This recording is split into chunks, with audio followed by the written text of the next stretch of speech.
Yeah, welcome guys, man. Welcome back to Comedian Bible Study. Glory to God. Thank you guys for being here. I'm Sean Grant, your host, and I'm so excited to have my guest for today. I feel like I came into that a little too early. My bad. I think I spoke. My bad. First time with a theme song, y'all. Welcome to Comedian Bible Study. I'm Sean Grant. So excited to have you guys here. And my guest for today, man, I'm just going to bring him right in. I'm so excited to have him. His Don't Tell comedy taping was just released, and it is amazing. So make sure you check that out. He is also on the upcoming season of This Fool on Hulu, which is airing very soon. It's releasing next week. Actually, that doesn't make sense because this is it's already out by the time you see this. Anyway, big thank you for being here, Ramsey Badawi. Thank you for being here. Thank you so much, man. It's an honor and a privilege. I was fired up by that theme music too. I can't blame you for coming in early. Yeah. Oh man, dude, I just paid for it and it's copyright, so nobody can sue me. So yeah, I'm like excited to have it, but I'm more excited to have you here, brother. Thanks, man. Thank It's you, a true pleasure and an honor to be here, man. Yes, I'm excited to talk to you. Man, but so before we get into the word today, Ramsey, what is your theological stance at this moment in time? You know, I grew up. I was raised Muslim. Yes. I'm the child of two Palestinian refugees. So my parents came here. They got us real. You know, they brought us up pretty strictly in Islam, and I think for years I was very. I'll say outright, I was very much an atheist. Yes. Once I grew up and, 9/11 happened and it got me kind of questioning some things. How old were you around that time? It was like high school, middle school? Yeah, when 9/11 happened, I was in 7th grade. It was the second day of 7th grade. Yeah. It was rough. That was a rough second day of 7th grade. You were in LA, right? You grew up in LA. I grew up in Orange County, actually. So for your listeners who are unfamiliar, a very conservative area, Yeah. not an area you wanted to be. Yeah. Oh, man. You know, so there was a lot of things I was questioning growing up, Right. and the internet was like hot, new. You remember when the internet was new? Yeah. It used to be new. Gosh, man. Oh, but it was just as vicious. It was so. Maybe more vicious. It was now, more, I don't know. yeah. Well, it's interesting. I don't know. I go back and forth on it, but it was so new, and I had all this access to ideas and stuff. So I for a long time strayed from any sort of theology. I thought, hey, science, math, blah blah. You're going. This is all pointing to no God. So I was atheist for a long time. But you get older, you see things happen, you hear various, whether it's the Bible or the Quran or Torah or you just hear things. Yeah. And they resonate a little bit differently, and you're able to look at the world a little bit differently. So, I don't know. I'm giving you a really long answer here, but what I'm trying to say is I don't know. Yeah. But I feel a movement in a direction. Absolutely. More something. I don't know. Yeah, man. That's what life is all about, man. We're constantly moving. We're constantly evolving in our thoughts or change. So, yeah, man, I appreciate you selecting the word for today, by the way, and I'll get right into it. So it's Exodus chapter 20, verse 12 in the Bible, and it's honor your father and your mother so that you may live long in the land your God is giving you. And in the Quran version, and I'm not sure which surah, but the version reads, you shall be kind to your parents. If one or both of them live to their old age in your lifetime, you shall not say to them any word of contempt nor repel them, and you shall address them in kind words. You shall lower to them the wing of humility and pray, O Lord, bestow on them your blessings, just as they cherished me when I was a little child. Now, a little background. Exodus is the second book of the canonized Bible and part of the Torah. The Torah are the 5 books of Moses, recognized by all 3 monotheistic or Abrahamic religions, Judaism, Islam, and Christianity. At this part of Exodus, after leaving slavery in Egypt, Israelites are in the wilderness. Moses has come down from Mount Sinai after being in the presence of God and has in his hands the commandments or Mosaic law, which will guideline the covenant between God and the Israelites. For those not versed in the Quran, and please correct me if I got the most Googleable information, Ramsey, like the top Google stuff. So sure. This might be just basic knowledge, but anybody who's not at all versed, a quick crash course. Quran literally in Arabic means recitation. It was given to the Prophet Muhammad in a vision by the angel Gabriel. It is broken into chapters called surahs. According to Islamic tradition, the first manuscript of the Quran was written down by the Prophet Muhammad's close aide, Abu Bakr, before his death in 634 CE. I think it was 635. No, I'm kidding. Dude, people will fight over stuff like that. But why'd you pick this passage, Ramsey? Why this passage in particular? Well, this is an interesting passage. I'm going through a weird time in my life right now. And, it's a weird, you get older. We were talking about getting older. Your parents get older. Yeah. It's something you're never really, you're never really ready for it, you know? And as my dad gets older, we're kind of in an early stage right now of looking at something ain't right. Oh, is it like maybe? Yeah, he's getting a little bit, the cognition is declining. Yeah. We're keeping very. How many of you is it as far as his you have brothers and sisters? Is it just you and your parents? I got one younger brother. Yeah. I have an older brother who's a little estranged in the family, so he's not super close. So, and the truth of the matter is I'm talking to you about this and he really, where he's at in life is he's not even ready to kind of take it in. It's a very challenging time, man. Word. And not to necessarily try to bum everybody out, but I think that as I dealt with a lot of this situation and the reality of what that was,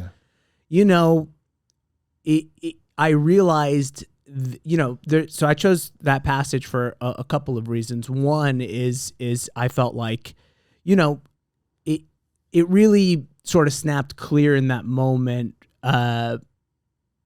just how much, you realize in those moments, right? When your parents, because I hate to break it to everybody here, but all of your parents are going to go. Right. You live long enough, baby. That's how that goes. If you're lucky, they go. If you're not lucky, you went before them. Right. And they're not very happy about that. And they're not very happy about that. That's a devastating. Life is devastating. Yeah. This is why these things are so critical. So, in those moments, you realize how much they did for you. Right. And to me, what I think is really interesting about this passage and the metaphor of this passage, you can look at it literally as your father, or you can look at it literally as the universe, the earth. Right. It's about gratitude to me. Mm-hmm.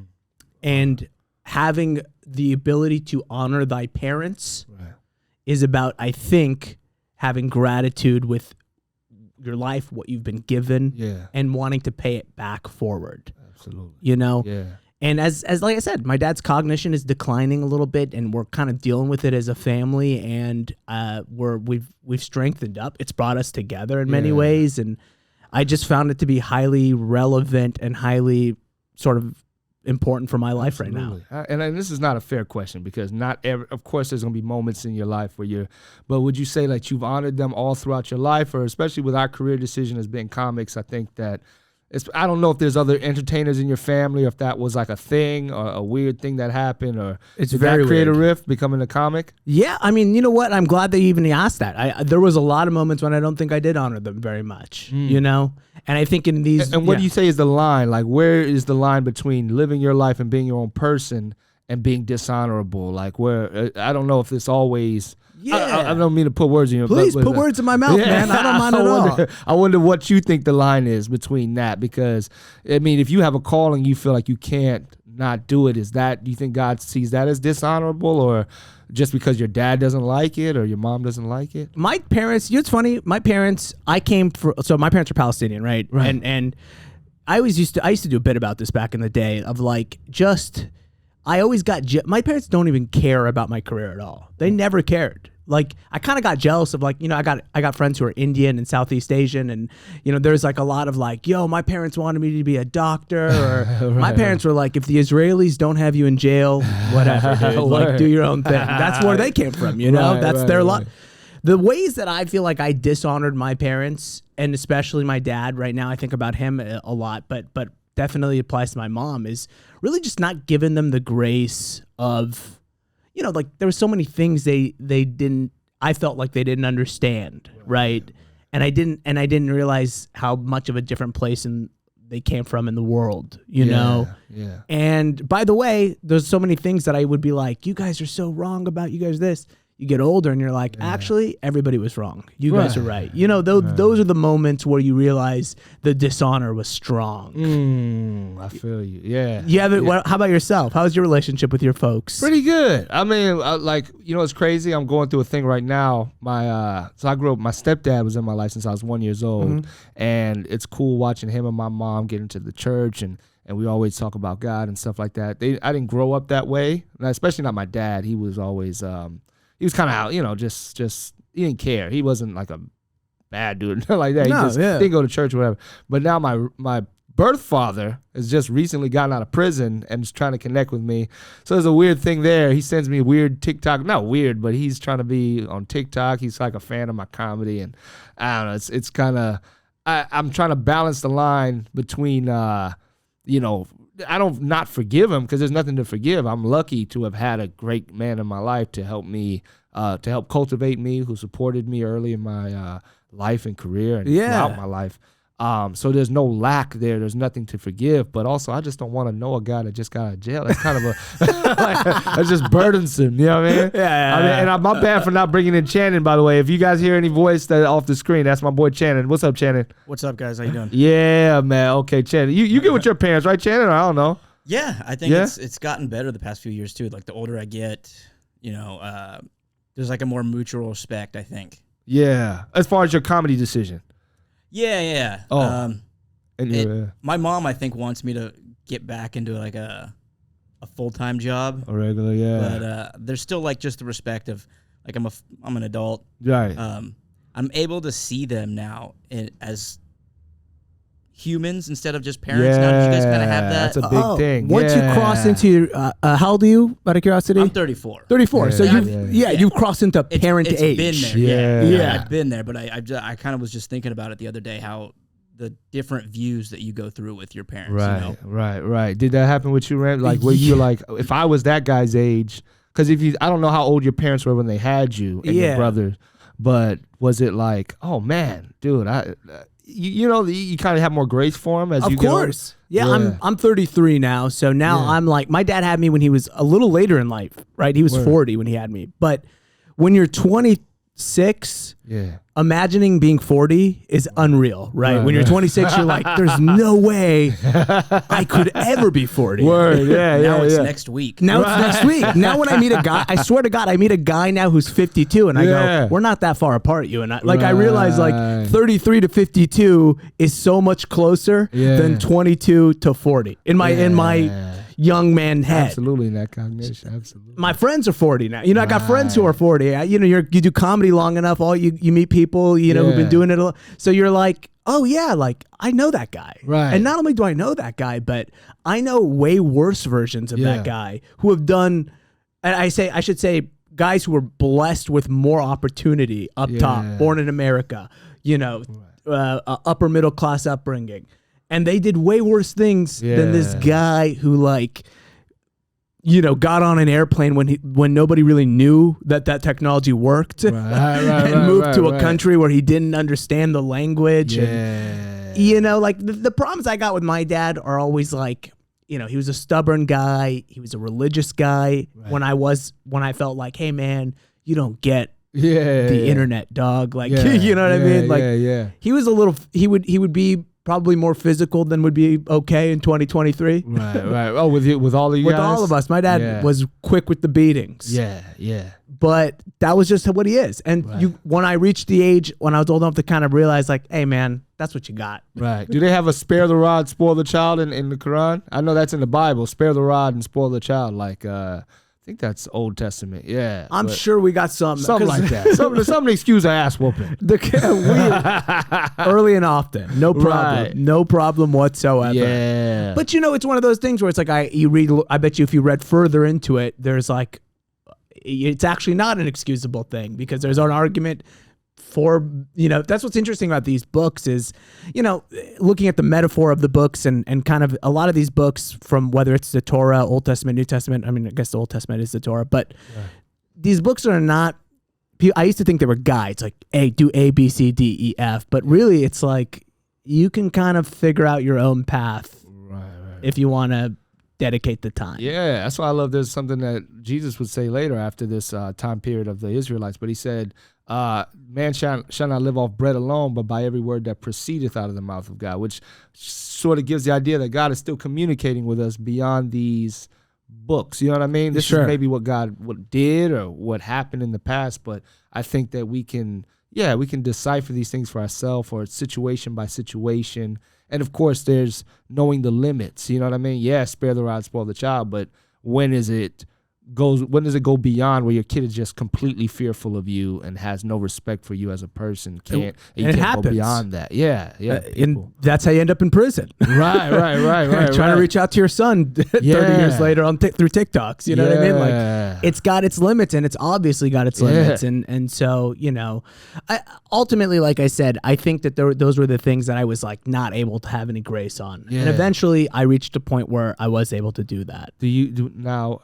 At this point in your life, you don't have any kids, do you? No kids, not yet. Is that a thought? Is that something that you want? And what goes into that process as far as, like, do you, like, is it a plan, or will it just happen if it happens type thing? I think I would like for it to happen eventually. I think I was a no for a long time, and I've kind of reached a point. I look at the way I love my dad and mom, and I think, who the hell, like, I'm the only guy who loves these two. You know what I mean? So it's like this life eventually moves on, and I don't know. I'm open to the idea, and I think I'd like to. I got to deal with some of my own personal issues first.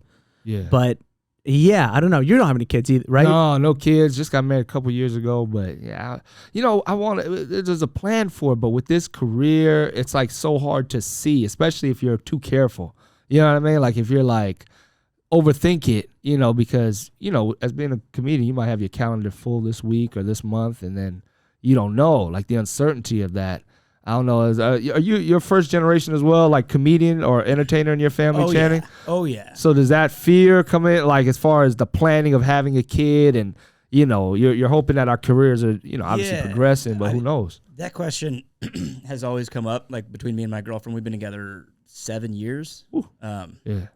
No kids, no ring, none of that. But I've always just been like, I want to be comfortable in my career with comedy. If I'm going to continue doing this and find success in it, I want to find a little snippet of it before I commit to having kids. You know what I mean? I don't want to be the guy who's an unsuccessful comedian and a father. Right. I mean, but still chasing it and then having to make that decision too. It's scary. But I mean, you're obviously, I've known you for like at least 10 years now, bro, and I've seen your career progressing. And there's no reason to ever think with that level of, especially the way yours has progressed to TV and everything, like, is that a part of it? Money? Is that like, and do you have faith that, you'll continue to progress in the way you have? Or I got no respect for money, unfortunately. I got no respect for it. And I've never let it stop me from doing anything before. And I know that's not a great way to think about life, right? It's like, I think my new thing that I'm trying to do is to go like, don't worry about money, right? Like, rather than, I'm frivolous sometimes with money. Yeah. But it's like, be frivolous with meaningful shit. Right. If you don't got the money but you want to take I'm trying to plan a vacation for my parents at Emirat, because we never had those memories growing up. So I'm like, oh wow, you might as well lock them in while you can. I don't got the money for it. I'm gonna figure it out. And I feel like the same thing goes with the kids. Where it's like my dad was telling me a story, and I'll get into this maybe a little bit later here, because I think we're getting close to taking a quick break. But no, he was telling me a story that when he had me, that there was a time when I had just been born, and they only had $600 in their bank account. God, with two boys, with two kids, and they figured it out. It's like, I think you'll figure it out, So I'm trying not to let money be the big indicator, because money will never be right. You'll never sit at your bank account and be like, good. Like, perfect. Ready for things. Very few people have that luxury. Yeah, very few. And even those who do have it are like, I think I'm going to buy Twitter, or I think I'm going to like try to go to the, like, you know what I mean? Like, and if it's not money, I'm sure those people find another problem. It's human way to find the issue and need to fix something. You know what I mean? Whether it be yourself or something actually tangible. People, I think, have a tendency to choose a problem and go like, I'm going to procrastinate on the thought and the decision that I actually need to make by pointing to this problem, whatever it is. Money's a little bit different because you got to live, right? You have to, but there was always a lot of like, I mean, I just said it 10 minutes ago where I was like, I got to deal with my own personal stuff before I have a kid. And it's like, what are your personal things, Ramsey? Deal with them then. Right. You know? Absolutely. Now, Ramsey, I'm not sure if this translates because I know Jesus is quoted in the Quran, but there's a story in the Bible that Jesus, a parable that he tells called the prodigal son, and it's a parable in Luke chapter 15 where basically the son came back after blowing his inheritance. He asked his father for his inheritance before his father dies, which is a big insult in that culture, and he's sleeping in a hog pen, and they don't even eat pork and all this stuff. And then he comes back to his father, and his father embraces him. His father runs out onto the porch to meet him. When you have children, is there anything they can do that is unforgivable in your eyes? And I mean anything. Like, is there, like, if they murder, like what would in your eyes be unforgivable where you wouldn't be their father? If they choose stand-up comedy as a career, I think that's about the line. Right. Only because I know the scoundrels they'll be dealing with for the rest of their life. That parable, by the way, Jesus is very well respected in Islam. Yes. In fact, I don't know. I know you had Kazim on the podcast. Yeah. Muslims believe Jesus is the only prophet of Allah who's still alive. Oh. That's the Islamic way. So we got tons of respect for Jesus. I haven't heard that parable before, but just hearing that parable makes me want to have a kid. You know what I mean? I'm like, that's so beautiful, man. Yeah. Like, because this kid it makes me want to have a kid, but it makes me not want to be a son. Right. Because you hear that and you're like, God, sons are such pieces of crap, dude. It's a great story because there's like different parts. And like you were saying, like how you have to access the story in a different, like to hear something as a parable, you're like, oh, at some parts you're the brother because there's a brother in the story who's jealous of his brother. Like, why are you throwing a party for him? And he was disrespectful. He left. And in some moments you have to understand that, I'm that jealous brother that, has to, because the father was like, he wasn't with us. You were with me this whole time. Your brothers come back and we can rejoice and, like, you know what I mean? Like, I know, from that perspective. So I don't know if that's the relationship with maybe your older brother. Like, I don't know how that'll be. Is there any reconciliation in that relationship, you think? Or I don't want to get too much into your business. This was such a great parable to choose because I relate, unfortunately, so much to the guy who, wanted his inheritance early and left home and did all this. Because my younger brother, he's basically remained pretty close to my folks in taking care of them. And, we all do our part, but he's a little closer than me. Yeah. And I assume my bet is he would probably relate a lot to that brother. And I don't blame him for... While you're out here gallivanting, telling jokes, living your best life. Living in the hog in the hog pen, you with the swine, baby. You out here gallivanting. I mean, really, what a beautiful parable. Yeah. And this hurts to hear this parable. Right. But it's also very beautiful, and I think it's very telling. And like I said, it's one of these things where it's like, you understand in those moments, and when reading something like this, that there is a love that you don't understand very much that I think a father has, and, again, part of my culture is we're very father centric. Right. Some cultures are more mother centric. We're father centric. So this just hits so close to home. It almost makes me raw, Right. Yeah, man, that's tough. I mean, oh, fuck. Sorry, just pick that. I'll edit it out for you. Oh, my bad. I thought there was an issue. Oh, okay. No. Okay, cool. Did that just turn on its own? No, it was on. I think it maybe like never went off, or am I tripping? Why isn't it turning off now? Oh, shoot. Okay, my bad, Sean. Oh, no, it's all good. And so I know, like, so when you're dating, right? I know because we're talking about being out here gallivanting. Not to say that you, I don't know, hey, man, I ain't getting too much into your business. But when you pick somebody to date or to talk to, how important is their theological stance to you? I don't, it hasn't been an issue in the past. Mm-hmm. But like I said, I'm going through a little bit of a change. I don't know. I wouldn't call myself a religious guy or a spiritual guy or whatever, but I think I'm changing a little bit right now. And, here's my thoughts about everything: politics, religion, whatever it is. Right. If I can see how you got there, if I can understand how you got there, and most people can explain it to you, I'm okay with it, right?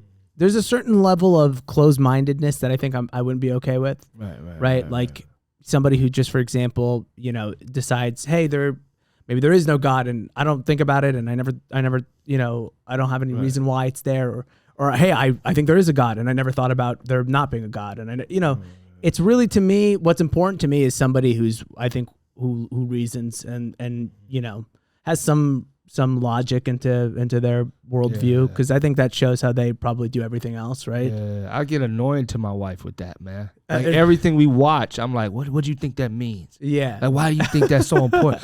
We watched, what was that? Mission Impossible. And I was blown away. I don't watch a lot of stuff. Like, so I guess when you don't watch a lot of TV, everything blows you away. Like, when you're like, oh, he's the perfect good. Have you seen the new Mission Impossible? I have not. No. I'm like you. I don't watch that much stuff. Oh, okay. Well, you got the one up on me on this one, because I'm gonna ruin it for y'all. I don't care. He's fighting AI basically, which you're like, oh, is that clout chasing, just fighting AI? But he would be the perfect hero for that, because he does the impossible. Like, sure. Like the most like that's the only thing that an AI can account for is a miracle. Is Tom Cruise on a motorcycle? He's a miracle. Was he on a motorcycle at some point? Yeah, at some point I think he jumped onto a train. I don't know, like from a motorcycle. From a cliff. Anyway, my wife she was like, yeah, don't you see why he's the perfect bad guy to fight this? And she was like, a perfect good guy. And she was like, dude, it's good versus evil, whatever. I'm like, no, it's so, anyway. I'm over analytical. And I think that's what happens when you read the Bible a lot, because it almost, you have to look at the different, like, what does that mean? It's not just that it's a talking donkey. What is the talking donkey saying about the overall story? What's it about? The unwillingness to do that, I think, is how you end up it's how you end up an uncritical person in whatever you do, right? Like, I was uncritical when I was younger, because I was like, there is no heaven or hell. Like, you die, you just whatever. And it's like, yeah, but if you read, it's like, have you considered the possibility that heaven and hell are metaphors? Have you considered the possibility that you can be in hell right now because of the choices you make, which may or may not contradict things that are outlined and discussed in this book? Because this book isn't necessarily science, it's life, and no matter what changes, life stays the same. It's about paradigm shift. It's even like Jesus said the kingdom of heaven is at hand. The kingdom of heaven is in you. The kingdom of heaven is at hand. It's now. It's not necessarily a place you're trying. And very few pastors will break that down, because it's kind of scary. It's kind of weird. It was breaks weird people. Then. Yeah. And you're like, what? Like, that's in you, and it's now. It's right now. Yeah. But that was the thing. Like, that's what I like when I started to read the gospel for myself, because I think initially my great grandma and like, other family members would try to use fear and hell. Until this day, I'm not too concerned with hell. I'm just like afraid to get out of presence with God now. Yeah. Like, I would rather, because it's useful. I'm like, they never told me it's useful. You can use it. Well, that's the thing, right? Yeah, and I agree with you. The fear part, I was a big fear. Islam, at least the way my father practiced it, was very fear-based. And you're right in what I think is interesting is they don't make you get scared of the right things, right? Because it's spending a lot of time being like, fire, you're gonna be burning, and you're kind of like, you get used to it. Yeah, exactly. It's That's hot, fine. but this is Miami. I'm hot. They don't know how to explain, like, no, actually, like, hell is like there's an existence that you can have on this earth that's where you're never happy, where you're always ungrateful, where you're always jealous, where you're always wanting more, and like no matter how much you have in your stomach, you want more. Like that's so. I've been there before. I think we've all been there before. It's comics. Are you kidding me? It's the most bitter, because you don't get, like, there's no way to, like, you just see a guy, you're like, I'm funny than that dude. Well, yeah, it's you versus you, and you are you're unwilling to challenge yourself a lot of times, so you can only look at other people as challenges, right? As opposed to like, what am I doing that we could always be doing better. We could always be doing more. We could always be looking down the road, writing more, predicting where things are going. But it's so much easier to fight your neighbor. To just say, oh, I hate that dude, they picked him, or there's because a they, he's this way, or exactly. There's a they that's picking people, and they're just not picking me. Rather than going, well, what can I learn from this guy? What can I really get? And then you start to, because now you've denied yourself, because I hate you and I don't want to talk to you. I made you something, like a label or whatever, right? Now I lose access to you, and I've gotten so many great lessons from comics. Rather than that same jealousy thing or whatever, just flip it. Just make it inspiration. Absolutely. I'm inspired by that dude. It's hard to be honest with yourself like that. Is there a worse, like talking as comics, right? Is there a worse hell that you've seen than when that person is embroiled in that bitterness, that resentment, that, and by the way, you're looking at them and you're going, interestingly enough, you are getting high every 20 seconds. Right. You are, nonstop drinking. Yeah. I mean, not to pass judgment on all these things, right. but what you're seeing is like a person who, like, no matter how much his cup is full, he needs more. No matter how much he does, he's not doing like. And it's truly hell. And you go, if I knew about that guy, we all have that guy that we're thinking of in our head right now. If I knew about that guy as a possibility, that's way scarier to me than fire. Right. Lake made of lava or whatever. Like these things aren't scary like that. But also, I guess when you're a kid, you don't really know. Yeah, they can't really. Yeah, you can't grapple the idea of what it's like to not have a retirement account. Right, right. You see smart kids, but I just can't believe in wise kids. I don't believe in that. Like, I'm sorry. I mean, that's passing judgment. Maybe that sounds stupid, but like I see a kid comedian or a kid pastor. It's like, what? Like when you see the kids on Shark Tank. Oh, I hate those What are you kids. talking about? The clips that the Ice House is putting out of these kids doing stand-up? They're putting clips out of kids? Dude, it's getting into my feed. I had to block it. It's unbearable. Yeah. Oh, man. Is it because the jokes are bad, or just like, do you feel like it's bad to exploit a kid like that? Oh no, not I don't care about child exploitation. It's just like bad jokes. Yeah, he's on his phone. It's that, and it's like it's exactly what you guys are talking about. The seeing somebody else get put on a pedestal. I'm looking at this fucking 9-year-old with a bowl cut, and he's on the Ice House stage in 4K. Yeah, Ice House is blasting his clips, and I'm like, this little piece of shit. Right. Yeah. But it's scary I feel bad for the kid. I haven't seen his act or whatever, but like, imagine, let's say he goes viral and he's known for that. Now he can't grow. Like, now, what if that's not what he wants to say? He's 9, and they're putting him, you know what I mean? Like, he's building a fan base. I just want to fight him. You just want to fight this kid. See what now he's walking around in danger. You're in hell, Channing, according to Reza. So that actually resonated. The fact that we're living in our kids own in hell right now. What you said about living in our true. That's. I'm not. Sean and I have talked about this. I'm not a religious guy, but there's been some profound things that you've said on this show, and that right there was one of them. I mean, I really learned. That's something. Again, I'm not a very religious guy either. But as I get older and I start to kind of move things around in that context, you go, you can make your own personal hell. You can't make your own personal heaven.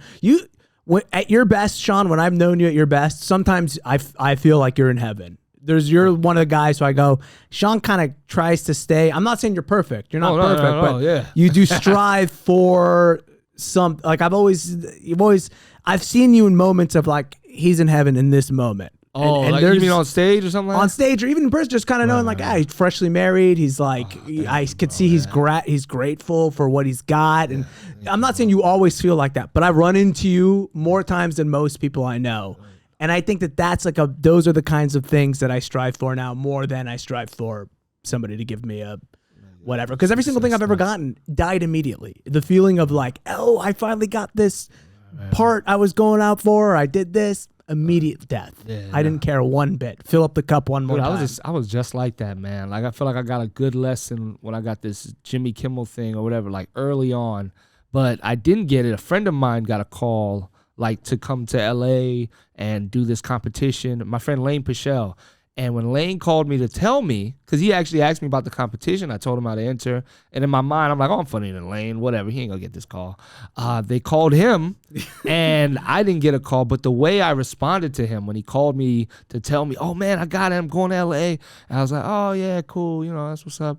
And he was like, oh, did they call you? And I was like, nah, and then I started to downplay the opportunity. This is whatever. It's been some bull, you know. And I could feel myself trying to make myself feel better, and so a voice came over me, like, and I wasn't religious at all at that time in my life or anything. I was like, oh, this is all crap.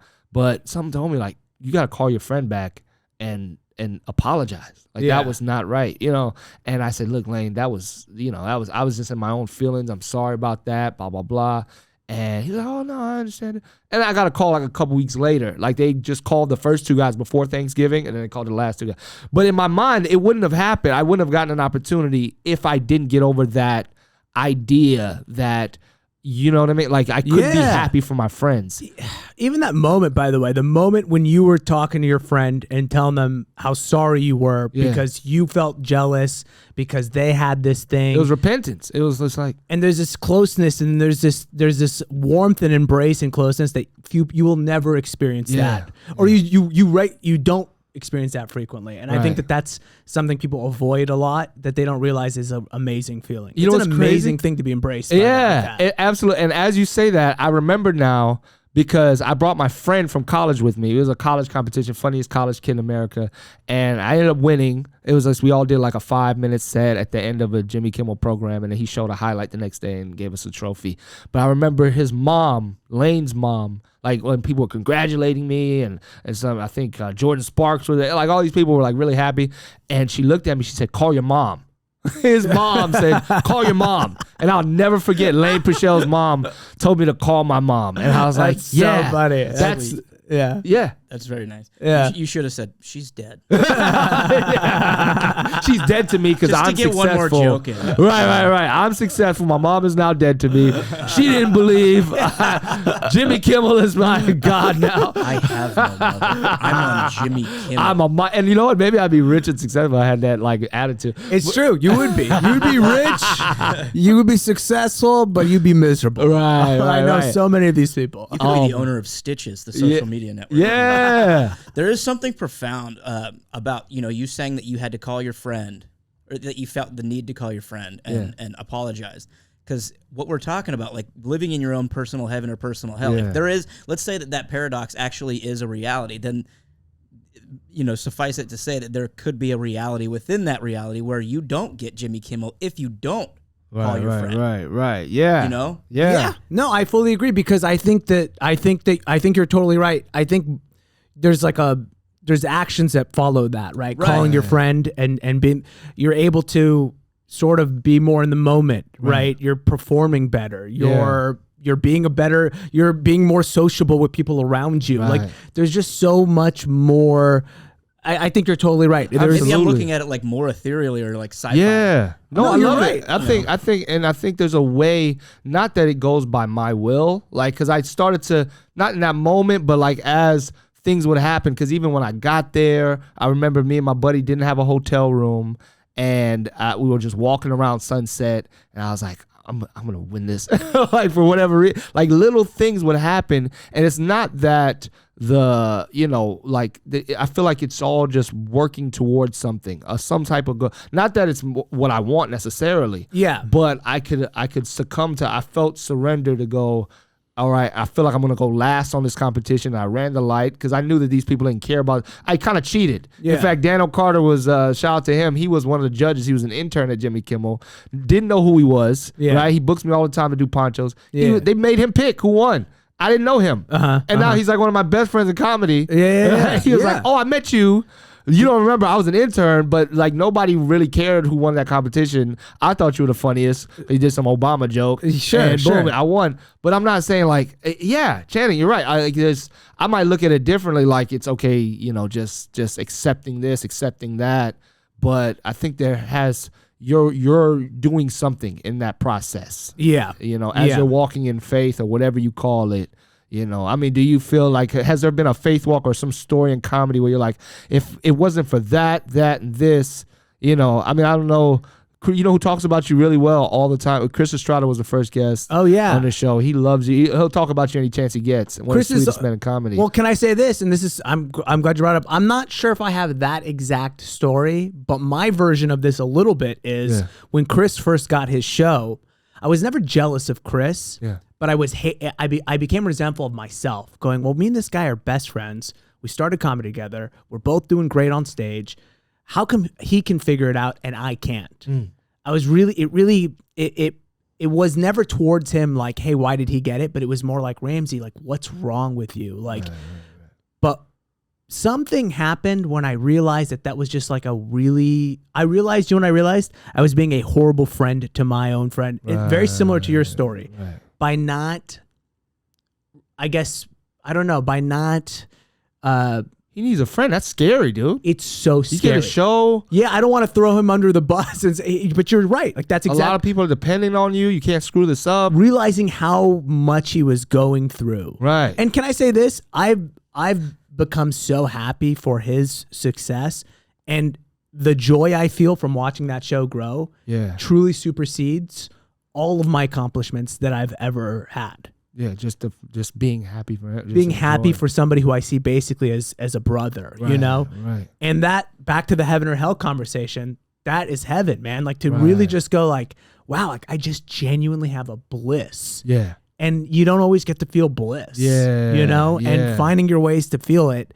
So I don't know if I ever had anything where like it went right because I got right. Right. But I definitely have, I related a lot to your story of like realizing you were being a bad friend because hell was taken over. Yeah. You know? Yeah, and I could have just lived in it. And heaven came out. You know, whatever that means to you, you know, not to get too into this metaphor, but you eventually were able to find your own sort of bliss in it. And I think that's what's true. Is like when you are in hell, you can choose to be in heaven if you know, if you're honest with yourself. Man. Now, Rams, like, can you remember as a kid, or maybe it happened as an adult, what's the most disrespectful thing you've said to your parents? Most disrespectful thing I said to my parents. Boy, that's a tough one. You know, God, I'm trying to remember. What's the most disrespect? It's been so long. Did you ever curse at them like with like I mean, they speak both speak Palestinian? They speak, so my parents are they're fluent in English. They speak Arabic as well. You know, we've always had a little bit of a language barrier because it's like I can only speak Arabic as well as like an 8th grader, right. And they can speak as well English as about an 8th grader. so you call them junior poopy high, head. yeah, Poopy head. yeah, we're always, what? yeah, exactly. yeah, we're always, so it's always a very juvenile conversation sometimes, but like, yeah, you know, the things that I've done, I'll tell you what, the most recently I've done disrespectful things like, you know, I'll go visit my parents I try to go see them every week, every other week, you know. And I've had times when I've gone there when I've been sort of like thinking about other things, career, got a gig, got to do this, got to do that. Right. And I've been there with just like a bad attitude, like somebody dragged me there, you know. Right. And you wish. Yeah. And so maybe I didn't say anything disrespectful, but they were definitely like, what are you doing here? Like, go home, like leave. Like, well, we don't need to pick up on. Yeah. You know, and you're acting like somebody's forcing you, or, you know, you don't, again, like I said, I think in those moments, I'm not being very grateful that you have parents that they're here. I know people, they got parents who are very far away. Right. And they can only, it's got to be they got to take a week off of work and do all these, you know, so it's like, so I would say that was it. It wasn't what I said so much, but it was more just a general behavior. Right. And now, so, and being that you were steeped in Islam as a kid, like, how afraid of you when you're crafting your jokes? Like, obviously you talk about your background, talk about your family and stuff like that, but how afraid are you of being blasphemous or saying something that might, be disrespectful to Islam in your act? Like, is that a fear, or is it like a fearless thing, like when you're writing around that type of stuff? I got to tell you, it has changed a little bit. I'm not so much afraid of being blasphemous. Yeah. I'm afraid sometimes of being a little bit less careful with what I'm saying. And lately it's become that way because, right, when we started comedy, I think you've been doing it a little longer than me, but I started around, I'm 10 years in. How long have you been doing comedy? Oh, like 18, but I've been here for like 12. So that's why I met you. Yeah. When I met you, I had barely started, right? But in the beginning, it was like, you just did your jokes and, hey, if you messed up or something wasn't right, you move on. Right. But now, because of this algorithm stuff, it's like, my mom sent me my Don't Tell set. She's like, a friend of hers sent it to her. Like, so there was always a time when I was doing comedy where I was like, this will never get back to them. Right. Like, I'll talk my shit. I'll say my things. Like, it'll never get back to them. And now it's like, I'm not afraid that it'll get to them. It's like, if something gets to them and it maybe is a little bit more blasphemous, or I want to make sure that it's right. I want to make sure it's something that I really thought about. That you could really stand on. And I can stand on. Yeah, I do a lot of podcasting. I do a lot of frivolous talking. Right. And that's not what I want to get to per se. Right. I've been on podcast, and you know, you try to like just say something. Just say and you something. just feel like, and you're like, oh, that's not well thought out. Oh, no, and I feel bad about it afterward. But yeah, no, like in my jokes, I think we have an opportunity, especially before we tape or something, to like, is this something I can... Yeah, obviously you'll age and you'll maybe, you know, you're going to think a little differently. But can I defend that guy? Defend the guy I am right now? Unquestionably. You know what I mean? Like, yes. He, at least at the with all his awareness, with his level of awareness, he did his best. Like, yes, yeah. Material. All right. Well, let me ask you this too. Like, and if this is too, you know, let me know if this is blasphemous or anything like that. But if you had a choice, right? Because as we're building our audience, we're still growing in this, you know, growing fans and stuff. Who's easier to perform for? Feel free to not answer this. But if you knew that an audience was mostly, if you had to choose like a Christian mostly audience, or an audience that was mostly steeped in Islam or like religious in that way, both are religious. Right. Can I choose another religion? Oh yeah, who's another one? Yeah, it's gotta be the Jews. The Jew. Oh, okay. These guys, come on. They're an easier audience to perform for. That's got to be a comedy group. Yeah, but they're really funny. Like, would they be hard to impress? Because like, it's a good point. It's a good point. You're right. Great Jewish comedians. A lot of great. The reason why there's so many great Jewish comics is really the Jewish religion is very rhetorical. Right. It's very. It's a lot of, argument in terms of like, you know, I mean that in the traditional sense of argument, you know, premise, you know, base, all these other grounds, you know, conclusion. Islam, I love my Muslim brothers. I do. Yeah. I love them. Not loving, they're not a comedy loving group of people. Right, and there ain't nothing wrong with that. You know what's funny? The Prophet Muhammad, and this is so funny, right? When I was younger, I used to always be like, man, like this guy doesn't know what he's talking about, right? He don't know what I'm on MySpace. This dude had no clue what MySpace was. Like, but he would always say something. He would say, or he wouldn't always say, but it was in one of his hadiths, which is, his sort of written. Yeah, exactly. Oh, okay. He would say, laughter. A man shouldn't laugh too much, for laughter deadens the soul. Right, and you hear that, and it's a little rough. You're like, ugh, like that sounds kind of rough. Right. But think about all the comics you know who laugh way too much, and they're a little dead on the inside, man. Yeah, you can't make them laugh on anything. Like, a lot of them are dead on the outside. Dead on the outside. Don't you sometimes by watch their own hand? Right. I see so many people. I see so many people laughing sometimes at like the dumbest thing on TikTok or whatever, and I do kind of look at them and I go, I kind of wish I could laugh at that. Like that seems like you're having a good time. Yeah, you lose sensitivity. Honestly, dude, like if I watch too much, like I see some of the stuff, like not just my wife, but other people, and you're like, that's not even fun. Like dogs or something get run over, and people are like, and they're having a great time. I cry. Like I'm so sensitive because I don't watch nothing. I don't know. Like, well, that's why I can't appreciate that little kid doing stand up. Right. I can't even take it in for what it is, which is this like. Who's it? Just hate him, Shannon. Who is this guy? Let's just rail on. I don't know who this just talk crap about this 9-year-old. I've seen these videos. Appreciate it for like, you know, oh, it's this wholesome moment. This kid up on stage doing an adult's thing. He's getting laughs. He's, you know, you watch a little kid hit a home run in Little League, and you can go, oh, look at that, that's great. That's crazy. You don't think laughs on stage. I'm like, that's a bullshit premise. It doesn't make any sense. Like, why would he even say that? The response, like, exactly, like, that's a false premise. Right. No, I see. Like even passive, like comedy just feels like a thing you need wisdom, you need experience to have. And I can say as an old, you know, whatever. I'm an old man now, but because I couldn't imagine as a kid like understanding, you know, like life in such a way that I could like tell a group of people. Yeah. You see it online, like, you know, motivational speech, and they're saying the right things maybe. Like that's not a bad thing to say. Or even what was it? You know, not just like but motivational speakers, the health kids, or the pastors, comics. You're like, do you really know though? Like, do you know what it's like to come out on the other side of something? You're 9. Yeah, you know what I mean? Like, what did you come out on the other side of? Even seeing a 23-year-old, you're like, what do you know? Like, right. don't you see yourself sometimes like? Even I look at my own old comedy sometimes and go, Shut up. You know what's crazy? I mean, I was talking to Chanel Ali, and I had no idea. Like, I've seen her around, and you see like all these stuff she's doing, and then I didn't know, like, she's young, but she grew up in foster care and all this stuff. And you're like, oh, some things will take you. Yeah, some things will definitely like, age even though you. you're young, you're like, yeah, like that's an experience in life. Totally, that you're like, totally. Oh, for sure. You know, advances you past your age. Exceptions there for sure. Yeah. I was not one of those exceptions. Maybe this 9-year-old's an orphan, dude. Maybe he's like Oliver Twist. Dude, maybe he's a savant. You know what I mean? He could be great. I wouldn't mind seeing like a 9-year-old orphan just like smoking, like talking, like that would be cool. That would be a cool 9-year-old to see. Oh my god! Yeah, he's got soot on his face. Yeah, I would love that kid. Yeah. Oh my god! Bitcoin mining. Man, let me ask you.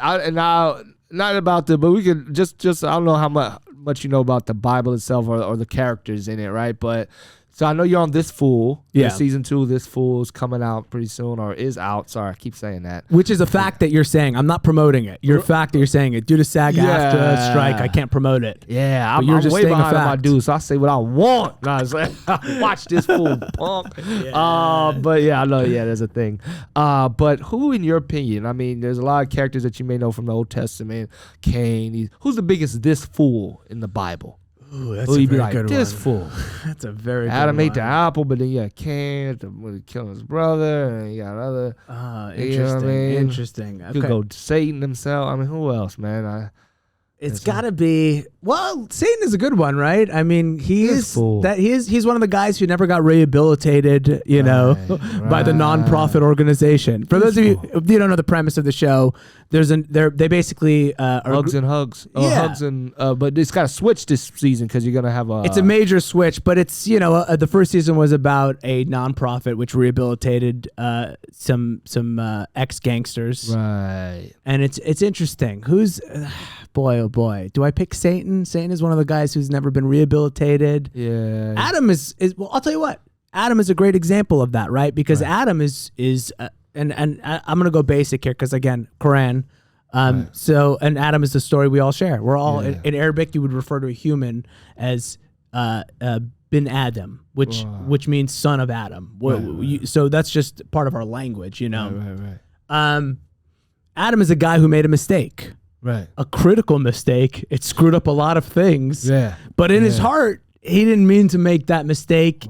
He was a person who was both good and evil.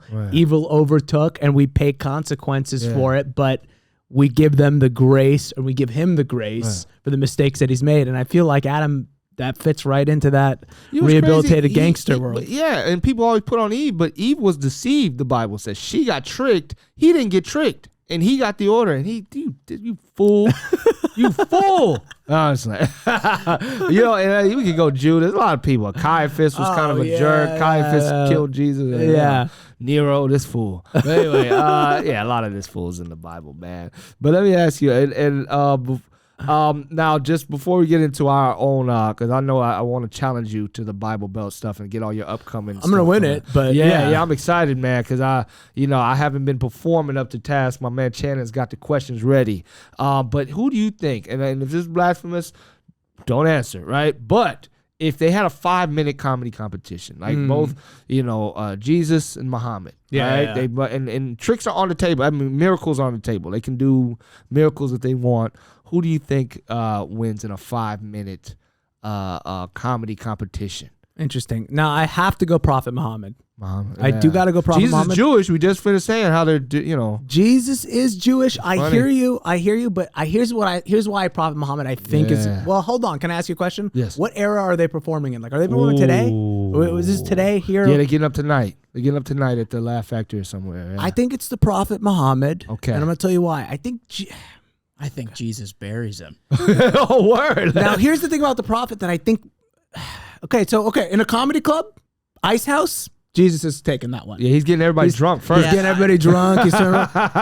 You take him to kind of an alternative room. I think Muhammad wins that one because people are like, is he serious, right? Like, he's not trying at all. Like, this guy's not. On a Tuesday night, it might be Muhammad. It might be Muhammad because he's out there. He's not trying. He doesn't care if he's funny. Right, nothing. He doesn't want to win you people over, and that carries in a certain room. Yeah. Where Jesus, Muhammad kind of just expressing opinions and having them be fucking hilarious. That's what I'm exactly. A little bit more of a Bill Burr to Exactly. Jesus' Seinfeld. Like every guy should grow. Yeah, exactly. Every guy should grow out his beard and have no mustache. Like Papa would say that. That's just a hilarious thing to say.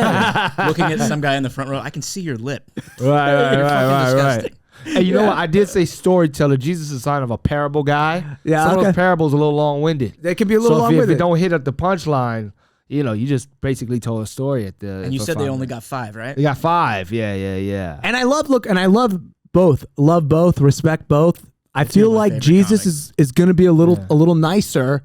And that doesn't carry that well in comedy. Nice and kindness. Yeah, and I did say, now comedy stuff for sure not, because there's a little more of a mean-spiritedness to get that audience over. In the belly room? Yeah, in the belly room. Prophet's got this one. Prophet's got, that's all him. All right, well, that's funny. But at the same time, we're also talking about them going up in Los Angeles where clout has a carry. You know what I mean? When somebody walks in with how many Christians are there on the planet? Oh, dude. There's 45,000 different unique Christian or whatever, like religions or what do you call it, denominations. So that's a lot. I mean, but also what is it? Islam is the biggest religion in the world. Fastest growing religion in the world. So it's like, listen, y'all might have more followers, but like if you check the analytics, there might be like a certain amount of hype to each one just walking on stage. Brendan Schaub has a big following. Right. But so you're not allowed. See, Prophet Muhammad is not allowed to have an Instagram. Jesus has an Instagram, but you can't draw so he can't have his image up on the internet. So, people. This is getting tough. You're making a decent argument. Prophet's great on Twitter. Right. Twitter's gonna die. Twitter's gonna die. Yeah, I mean, there are a couple other comics who are pretty good on Twitter. Not so good on stage. Man. You may have taken this one, but I will die with the ship. I will die with the ship on this one. Coming to Clyde's next month. It's gonna be Jesus versus Muhammad. And you'll just be his head for a giant bowl of flappy fries. Everybody just staring at Prophet. You just like everything he said. Everything. No, baby. Dude, I'm excited. Well, look, man, I just mentioned it.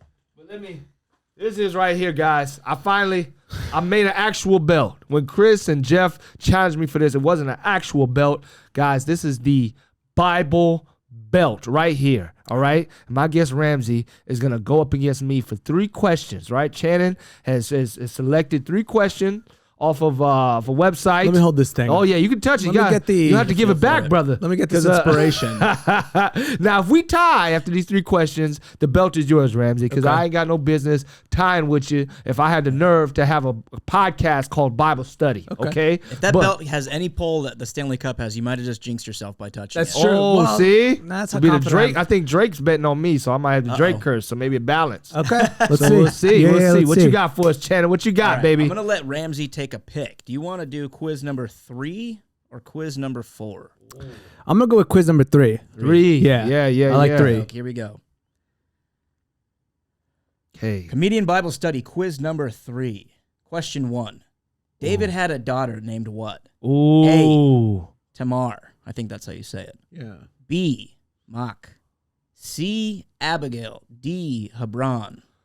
Or E, Bathsheba.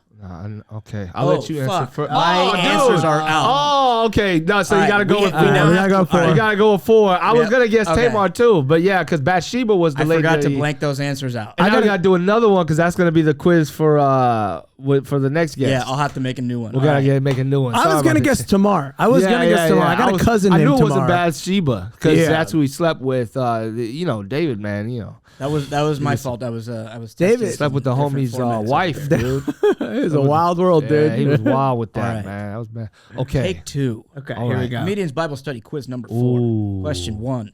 In Daniel's dream, how many beasts emerged from the sea? Oof. Okay. We each You answer first. You answer first. I'll go first. You get the. All right, I'm gonna go with 7. I was gonna say 7 because of Revelations, the 7 churches. But 3 is always an important number in the Bible. as well. So I'm gonna go with 7 though. We're both going 7. I'm gonna go 7. I just feel like both going A. we're both going A. Both going A. I feel like 7 is an impressive number. It's one of those like apocalyptic numbers that comes up. But, it ain't 2. Like if you're like 2, it's like all right, that's pretty. 2, 4. Get out of here, 2 and 4. 10's 10 commandments. The answer is 4. What? 4 from Daniel's dream. Wow, Daniel, the prophet from the. He's an Old Testament prophet, yeah. But Shadrach, Meshach, and Abednego, okay, yeah. But I didn't know about his dream. Be honest, I knew about the Hebrew boys he talks about under Nebuchadnezzar. Okay, my bad. All right. Let's do number 2. My bad. Question number 2. We're both 0 for 1. On the 5th day, God created what? A, man. B, fowl, whales, and sea creatures. C, beasts, cattle, and land creatures. Or D, water. Water was already there. Oh, I'm gonna let you. I'm gonna go with D. Actually, you're gonna go with water. Okay, water. So I know that's wrong. So I'm gonna go. Is it? That's wrong. So I'm gonna go with man, it's either B or C because I think man was because he gave man dominion after the animals were already there to name the animals. So it must be B. I went too scientific with my answer. I was like, whoa, I can have whales without water. That doesn't make any sense. We have an answer of water for Ramsey and B for Sean. Fowl, whales, and creatures. You guys are both wrong. It is A, man. What? Man? What? On the 4th day, God created man. What? Oh, my goodness, dude. On the 5th day or 4th day? On the 5th day, yeah. 5th day, sorry. 5th day, okay. Dang, and water was already there? Water was already there? I guess water was probably day 1 or 2. Okay, that probably makes sense. Yeah, because the water, because over the deep, he said it was dark, and darkness faced the deep. And it would be so cruel. Come on. It'd be so cruel if God made whales and there was just no water. right, it was walking around. Flopping around like. Yeah. Dang. Question 3. What is the single name for the demon? Oh, I know this one. The demons. I'm going to win on that this one. That were plaguing. Yes. How do you say this? The Gerasene? Gerasene man. The Gerasene man. We're plaguing the Gerasene man. A, the many. B, legion. C, Beelzebub. D, I know this one. So either we tie or you mess it up, Ramsey. Is it C, Beelzebub? I'm going B, legion. Dang it. It's legion. Winner, Sean. We are legion. 1-0. Yes, I won by a hair. Split decision. Bible Belt win. Oh, man, that was great. That was good, man. That was good. Jeez. That was good. All right, man. I'm ashamed. I shouldn't have made it so close. Right. Bring up the Quran trivia. I got you. Let's go. Oh, let's go. Dang, next time. Oh, man. In Arabic, too. Oh, you'll whoop my ass with that, man. But Rams, man, so we know you got the Don't Tell out, guys. Make sure you check that out. And I know you and Chris tour sometimes, but what else you got going on coming up? Yeah, I'm torn all over the place. I'm in Dallas, San Diego, Raleigh. I'm in a bunch of places. So go to my website, ramdogwith3gs.com. Yes, sir. And Shannon, thank you again for all you do. Of course. Thank you, guys. You're the man, Shannon. Guys, please tune in to our next, just stay in touch with us. Follow us on Instagram, @Comedian Bible Study. We got a lot of stuff coming up. We got the weekly IG Live, so make sure you check those out. I've been your host, Sean Grant. Thank you for tuning in. We'll catch you next time. Peace.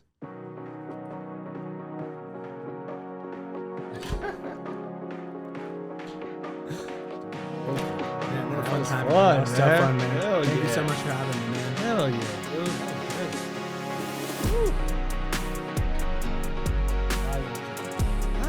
It's getting hot. Yeah, those lights, man. No. That was good, man. I was like, I didn't even feel it till